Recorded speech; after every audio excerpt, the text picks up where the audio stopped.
Bismillahirrahmanirrahim.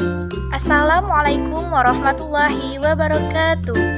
Alhamdulillah, puji syukur kehadirat Allah Subhanahu wa Ta'ala, yang mana Allah telah memberikan kesehatan, kelapangan, dan kesempatan sehingga kami dapat menyelesaikan tugas kami dengan baik.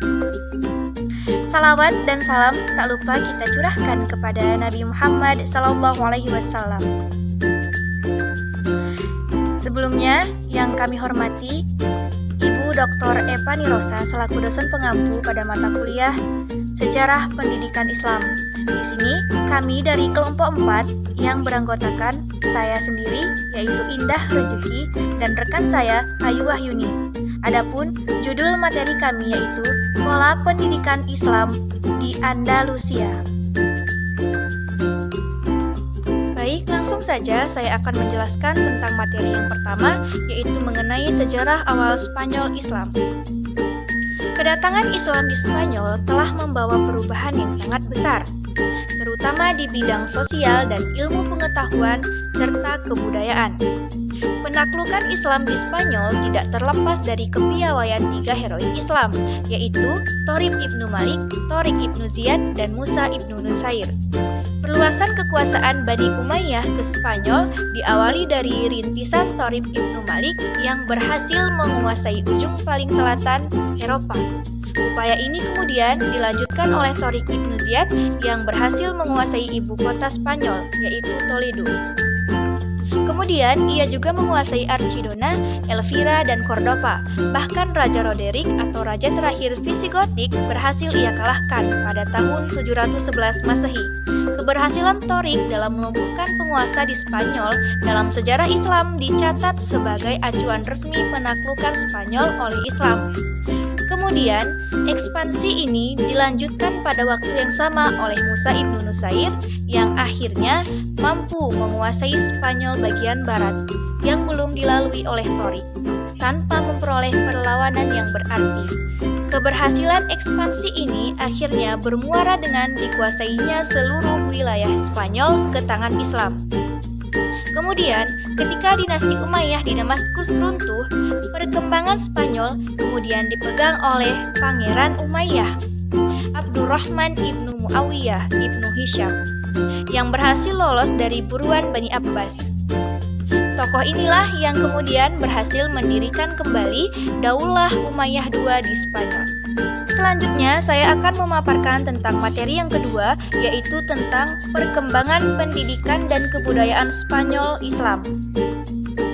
Yang pertama, mendirikan lembaga pendidikan.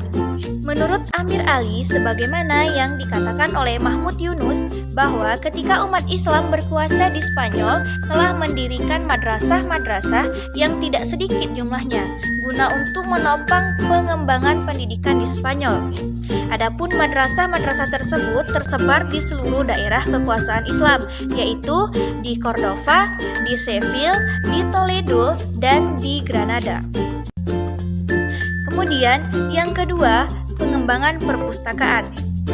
Kelancaran proses pendidikan sangat tergantung dari sarana dan prasarana yang mendukung, diantaranya yaitu fasilitas-fasilitas perpustakaan. Nah, untuk itu Khalifah-Khalifah Umayyah di Spanyol telah menyisakan dana untuk membantu berbagai sarana tersebut dari kas negara. Di antaranya, Abdurrahman III mendirikan perpustakaan di kota Granada. Perpustakaan ini memiliki 600.000 jilid buku Khalifah. Yang kedua, Al-Hakam II, adapun mendirikan perpustakaan terbesar di seluruh Eropa. Kemudian berdirinya perpustakaan Khazanatul Humissani di Andalusia. Perpustakaan ini memiliki buku sebanyak 400.000 jilid. Selanjutnya saya akan menjelaskan materi yang ketiga, yaitu tentang faktor penunjang pengembangan pendidikan Spanyol Islam. Adapun faktor yang pertama yaitu faktor internal.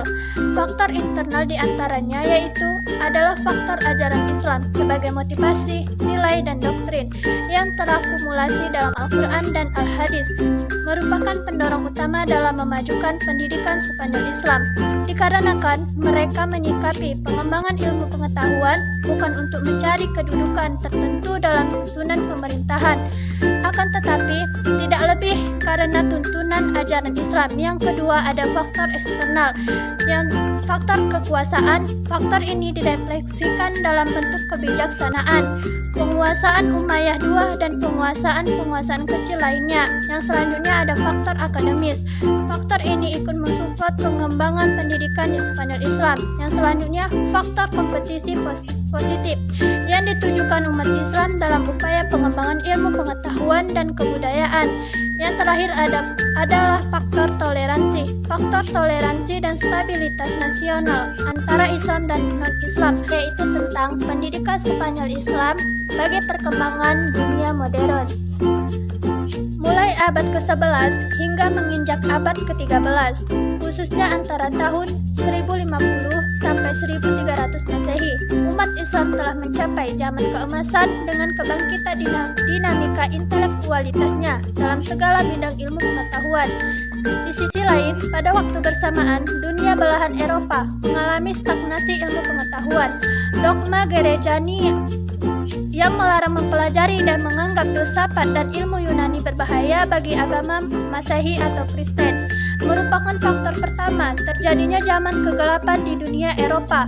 Banyak lembaga pendidikan yang mengajarkan ilmu dan filsafat Yunani ditutup, seperti yang dilakukan oleh Vespasian yang menutup sekolah-sekolah Athena pada tahun 529 Masehi. Kondisi inilah yang menyebabkan banyak para ilmuwan Eropa yang haus akan ilmu pengetahuan sehingga keluar dari negaranya. Perkenalan mereka dengan dunia Islam menyebabkan mereka kagum dengan kebijaksanaan pemerintah dan semangat umat dalam mengembangkan ilmu pengetahuan. Keterkaitan itu menjadi daya tarik tersendiri bagi mereka untuk lebih mengetahui dan sekaligus menjadi khazanah keilmuan dunia Islam. Demikianlah materi yang dapat kami sampaikan. Kami dari kelompok 4 mengucapkan terima kasih atas segala perhatian dan mohon maaf atas segala kekurangan. Akhir kata kami ucapkan, Assalamualaikum warahmatullahi wabarakatuh.